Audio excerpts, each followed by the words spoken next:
Oh, look at this. Oh, look at this. What's going on here? Bit of typography. Oh, like this. I like it already. Oh, oh, One. yes. Well, hello and welcome back to the Shallow Proclamation. My name is Paul. And I'm Thomas. And we've made it, Thomas. We've made it to the final story of season 3. Thought I'd never see the day. No, well, I mean, it's kind of snuck up on me, to be honest. I felt like we had quite a lot to go a while back, but we seem to have ploughed through the second half of the season. I think Dalek Master Plan made it feel long because it was one long story, but we seem to have got through this quite quickly. And actually, season 3 was the one we were a bit worried about, wasn't it? Due to the number of recons and missing episodes. But here we are. We've made it, and we've finally got, again, some moving pictures. We've got a complete story for the finale, which is great. We've got the war machines. Before we think about that, as always, give us a like and a subscribe. We're really enjoying your comments on the what you think about the episodes down below, so let us know what you think about that. And thank you for those who've submitted questions for our season 3 review. If you've got questions you'd like to ask for that, do chuck them down below and let us know they are for that. There's been some really good ones already that I'm quite looking forward to. Yeah, but the war machines. So yeah, it was broadcast 25th of June to the 16th of July 1966. It's written by Ian Stuart Black, who also wrote The Savages that we've just watched, and we really like that. And this is the first time that someone's written 2 consecutive stories Okay. in the show's history. It's directed by Michael Ferguson.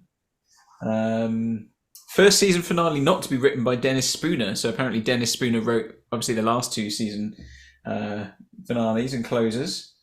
Yeah. And I guess there are certain things that we can pull out as we go. But I'm quite looking forward to it. I think I said at the end of The Savages, I had this on videotape as a kid. I maybe only watched it a couple of times because as a child, things in black and white didn't appeal to me as much. So I'm actually really keen to see it again. I'm quite excited about it. So, Okay. The war machines. yeah. I'm intrigued. Isn't there a line about war machines in that Black Sabbath song, War Pigs? Oh, I'm not a massive Black Sabbath expert. You disappoint me, Thomas. I But you know, should. but S Club 7 I have got their reunion now, Thomas. So you'll be pleased. I've got no sound, Thomas. Oh, what? I've got no Sorry, sound. mate. Only your beautiful tones. That's what makes you. Oh, I think I forgot. You've given away your taste now. You don't know you're beautiful. This whole thing's gone in a different direction. I've always thought, Paul, that the way you flick back your hair gets me overwhelmed. That's the worst line, isn't it? I always thought about that song that he said, you know. Can you hear that? I can, yes. You demanding. Sorry. Oh, look at this. Oh, look at this. What's going on here? Bit of typography. Oh, like this. I like it already. Oh, One. yes. Ah, look at this. That's a beautiful shot. This is already killing it. Over London. Can people let me know where that is geographically, that square that this TARDIS is in now? Because I think I recognise. Is that Russell Square? Is it Russell Square? I don't know. Russell Square. This is fast becoming my favourite intro of the series. I'll look at the locations. So this is the first story. Hey, out of order. I love it. Square? I flipping love this. So this is the first story set actually back in normal time, contemporary pretty much to Hey, what's that for? Oh, well, you see, Since an Unearthly Child, unless you count Planet of Giants, which was a bit of a the TARDIS, I'm afraid, is often different one, but mistaken for the real Yeah. Cosmos. Okay. Oh, what's that? Is that the BT tower? It's great, isn't it? yeah, Post Office Tower. Yeah. Yeah. So this had recently been built. About that tower. Right. So this is why it gets a feature in the story okay to now. me. Oh, in fairness, Bedford Square is not far from Russell Square. Spent a lot of time in Russell Square because it's just down the road from Great Ormond Street. So Oh, right. Really? I thought I recognised it, but similar. Now, I wonder if this is actually shot in the post office tower, or is this a studio, do you think? That was definitely a backdrop, wasn't it, on the window? Or is it? Hang on. It was moving with the perspective. Just gonna have my zillionaire's cheesecake. Zillionaire? Wow. Yeah, go hard or go home. That's what I say. Is that a genuine view through the window? I'd be very impressed if it was. That can't be, surely. I don't think it is. I can't see in the locations that they filmed in the tower, but it's They've very made well it quite done. effective. Yeah, because they've clearly have quite a separation between it and the glass, so it kind of moves as you'd expect. Because if they just stuck it to the glass, it wouldn't work, would it? Botan knows a lot I don't know. There's something else I can show you, Miss Chaplet. I guess this is now kind of being fulfilled by GPT. Yeah. Have you had a play on that? I'm not, but I've seen lots of people referencing it. Nice. This is a real change of feel from It's other the things we've swinging had this season. 60s. Yeah. So this lady, Polly, I think I'm right in saying she was married to Michael Goff, who played the Celestial Toymaker. Okay. Do you know what Polly's favourite style of fashion is? Look out, here he comes now. Parrot fashion. Thomas. That man in the background looks like a cardboard cutout. Is he a cardboard cutout? You wouldn't understand. You think I'm some kind of nut? Surely not. Cheering me up. No, he is moving, but he did look like a cardboard cutout. Sense of humor. I've got a great sense of humour. Oh, it was him, so... The reason I said parrot fashion is because parrots are often called Polly, aren't they? Don't play me a toy boat up. Thanks, yeah, for explaining that. Just, Oh, so you got it. we can catch up now. You got it. I was just checking that it wasn't because you hadn't. I just wanted to make sure that it wasn't because you hadn't understood the joke. Now I'm wondering if Dodo's gonna make it past this story, given that Stephen left at the end of the last one. Right.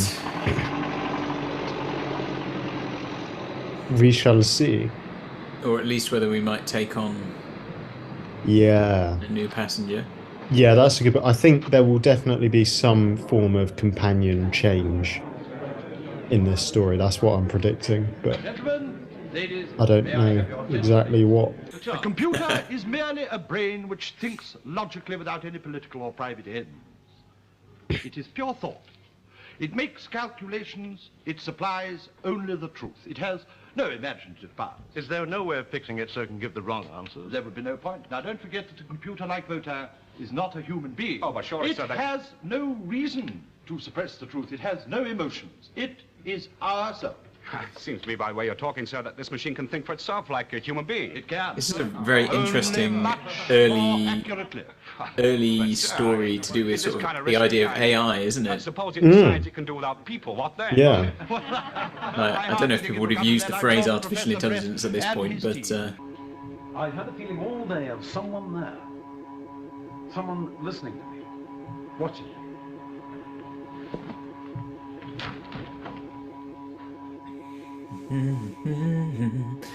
somebody's watching me. I suppose you must be right. Every breath you take. Oh, will you be working late tonight, Professor? That song's about a stalker, isn't it? Yeah, yeah. It's Which actually is quite why disturbing. I think it was Andy Summers who was in the band who said, or maybe Sting himself said that he's always surprised that people have it at weddings because he's like, it's not about that. No, not romantic at all. Pulsating builds. That's cool, that kind of spiral you've got in the blurred out in the foreground. This is one of the best set pieces. Well, one of the most natural looking set pieces I've seen in Doctor Who for a while. Because Yeah, it kind of looks like a party, doesn't it? I mean, admittedly, a lot of them are slightly turned to face the camera, which is slightly unnatural, but sure. you can kind of believe it, can't you? You're Yeah. there. No, I've had a sort of headache ever since I left your office. Yeah, I think so. I agree with you. And there's something about the London setting which gives it a sort of immediacy. It feels very grounded and I don't know, like whereas ones on an alien planet can sometimes just, they can be really, really good, but there's something about it being in London, I really am very often sorry home about territory the in some absence of ways. Mr. Friend. Not that we I'm live in sure it must London, have been but, something very important that prevented him coming. But yeah, no, you're absolutely right. recognisable landmarks. It feels like we've come I'm home sorry in I a was way. not able to attend. It was You all right, Brett? quite all right, thank you. Well, is it the computer there? No. Professor Brett, I'm from the New York Sketch, sir. No Oh, comment. look at the Well, doctor in the I background have there. questions, sir. Can you make a comment? So I think he's been taken over. He's been Synthesizer possessed. pulsating. Yeah. Pretty sure this sound effect gets used later as well, in the Pertwee era. It's quite nightmarish, isn't it? Maybe in the Troughton era, not sure. I feel like I recognise this guy from something. I understand. Oh, and then they say, I understand. Yeah, it's kind of possessed them, hasn't it? Oh, sugar. It works down the phone as well. Yeah. So is it just some words that you hear that kind of rewire your brain to... Must be something. I must say, it's rather odd to... Any chance you could move your mouse out the middle of the screen? I have no Oh, choice. sorry. Sorry. What do you mean? You will soon understand. It's interesting he's resistant compared to the others. Yeah, he's a tough nut to crack.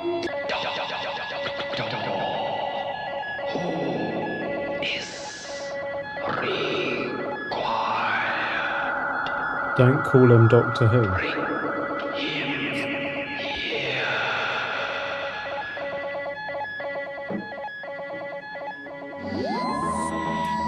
There we go.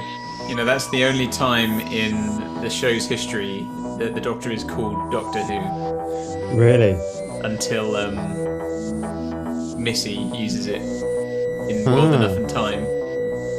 So we're not to the Capaldi era. That's fascinating. And I hate it. I hate everything about that.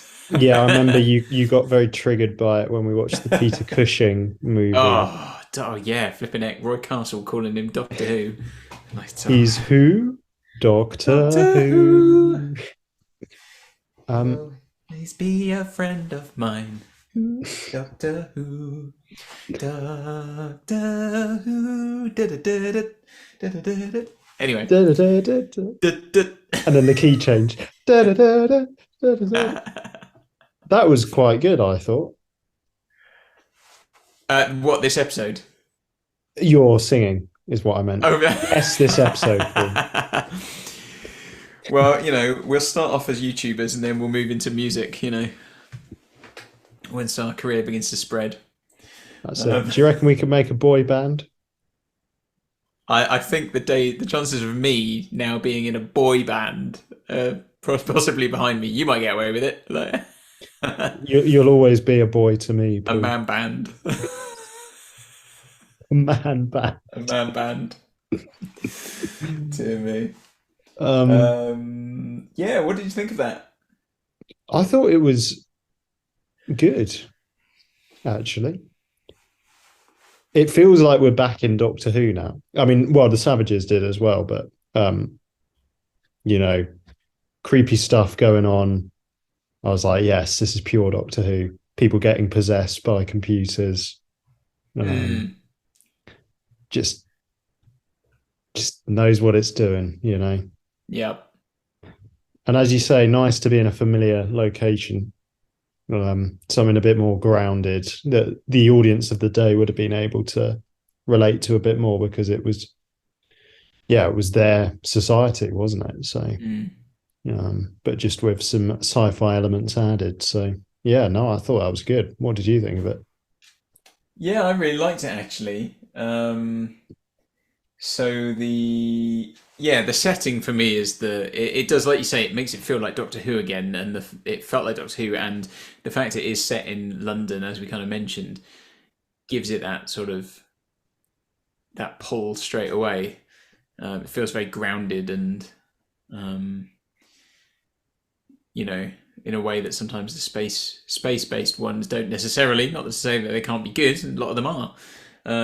So I really like that. But I guess what do we have? We had, because we've not really been back in a contemporary setting for, but they briefly were in a contemporary setting when they picked up Dodo, weren't they? But not for a whole story. potentially Planet of the Giants is set in contemporary times, but it doesn't really play into the story in any way. You don't get to see any of its contemporary world around the small set that it's on. So we haven't really been back in the 60s since An Unearthly Child. And that seems, which is, we're at the end, we're 3 seasons in. You think how often, if you take the Eccleston era, almost every story is tied to Earth in some way, isn't it? Yeah. Well, that was Russell T Davies' big thing, wasn't it? He was like, I only really care and feel the jeopardy if it's somehow tied back to humans. Because if it's a meteor is about to hit the planet Zog, it's hard to empathize with this distant species on the other side of the universe. Exactly. And it was John Pertwee said something like, about the ones set in space, and then the ones he said there's nothing more terrifying, or he thought there's nothing more terrifying than a Yeti sitting on your loo in Tooting Bec. It's that thing in the real world, in your house, something that could happen, or could happen. Yeah, that's so true, because it's like the fact that this could be going on in that tower. Who knows? We've never been up there. Have you been up there, Paul? I've not been.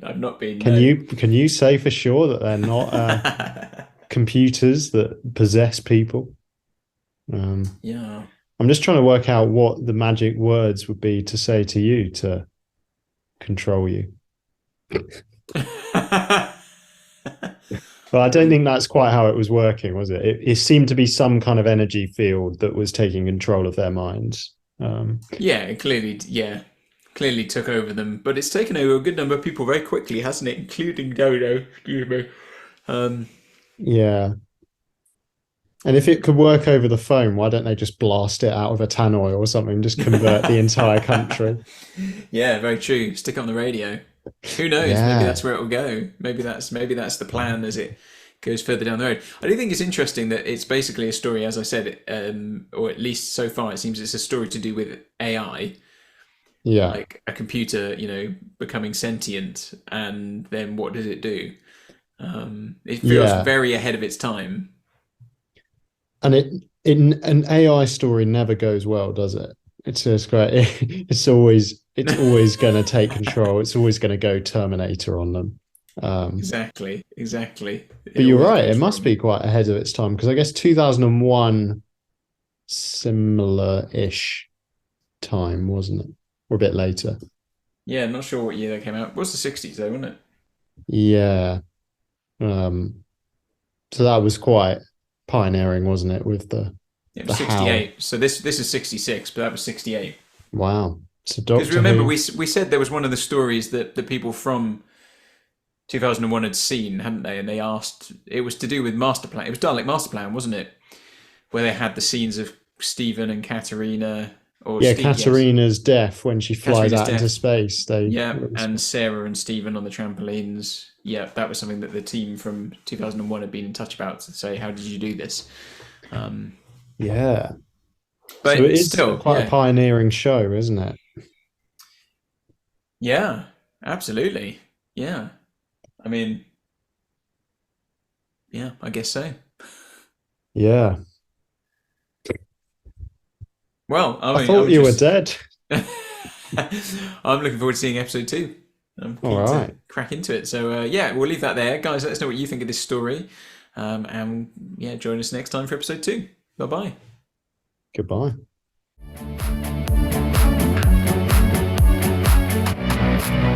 Thank you.